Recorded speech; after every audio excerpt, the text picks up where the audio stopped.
Have you ever had someone that you barely know, or even worse, an absolute stranger, hug you or share something extremely private about themselves?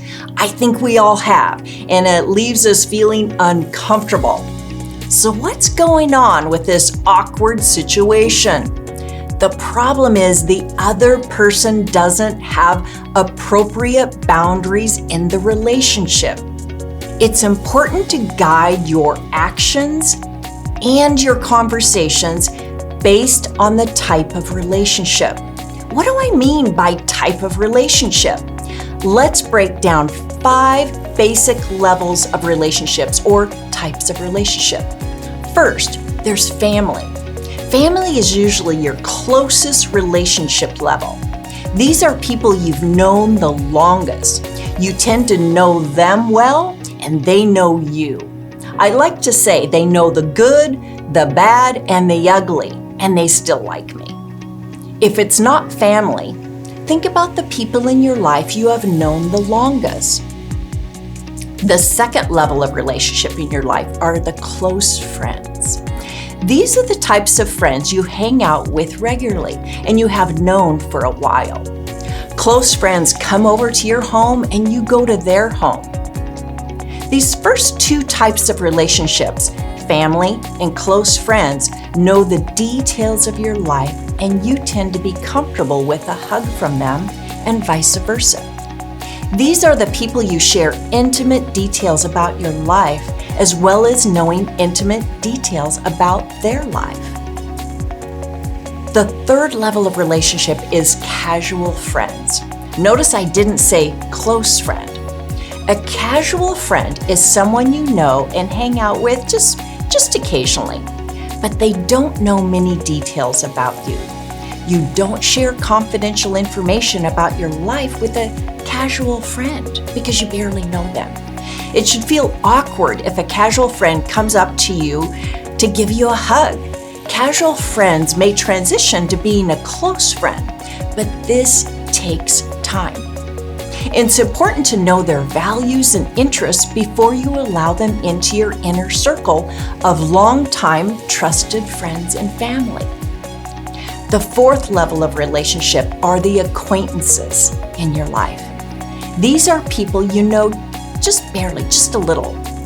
Paid professionals like doctors, teachers, and caregivers fall into the category of acquaintances. Acquaintances tend to be the most misunderstood relationship as far as setting appropriate boundaries.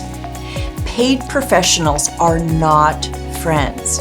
We are friendly to them, but they are paid to be in our life.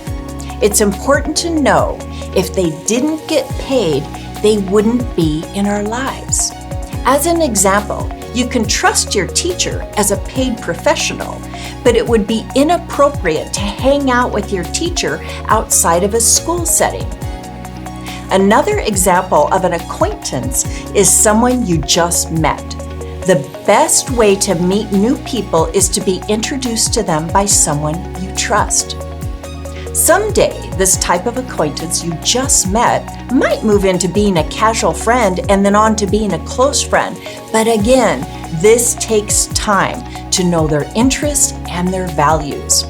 This information allows you to know if they can be trusted. The fifth and last type of relationship to discuss today is a stranger. This is someone you don't know. Huge caution when it comes to strangers. I think we've all been taught stranger danger. If someone were to randomly approach you, you'd probably back away. The confusion can start when you meet someone online through gaming, dating apps, as well as various social apps.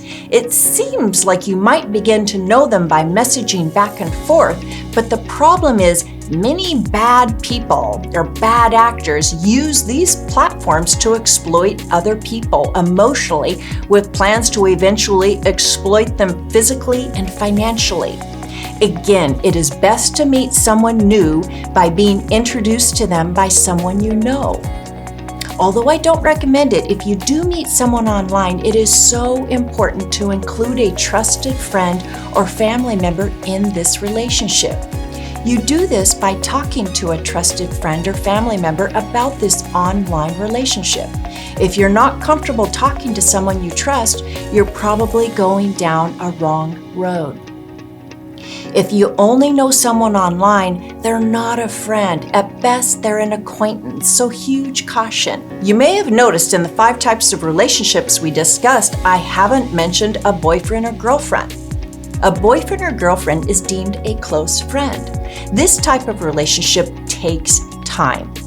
You want to know their interests, their values, their likes, and their dislikes in life.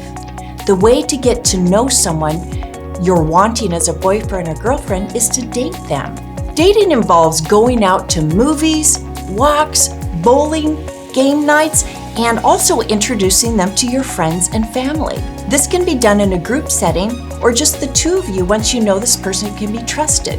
Keep in mind, both parties need to agree before transitioning from a dating relationship to a boyfriend or girlfriend. You'll want to have a conversation to find out what the other person wants in the relationship and whether it's okay to touch them. You don't want to presume. Any sort of physical touch requires consent from both parties. This means both people need to say yes. Remember, it would be deemed inappropriate to ask a coworker or paid professional on a date. Hopefully, this information helps you navigate the relationships you have in your life, as well as make and maintain better friendships. So remember, there are things you want to do and that you don't want to do depending on how long you've known them and the type of relationship you have with them. Pause and consider before you touch someone you've never touched or share intimate details with someone that doesn't know you. Different relationships have different boundaries. In conclusion, I hope you continue to cherish the long-time relationships in your life. May you stay open to new relationships, and may you continue to stay safe in the process. One last thought. Relationships can be challenging. Don't forget to get advice from those closest to you.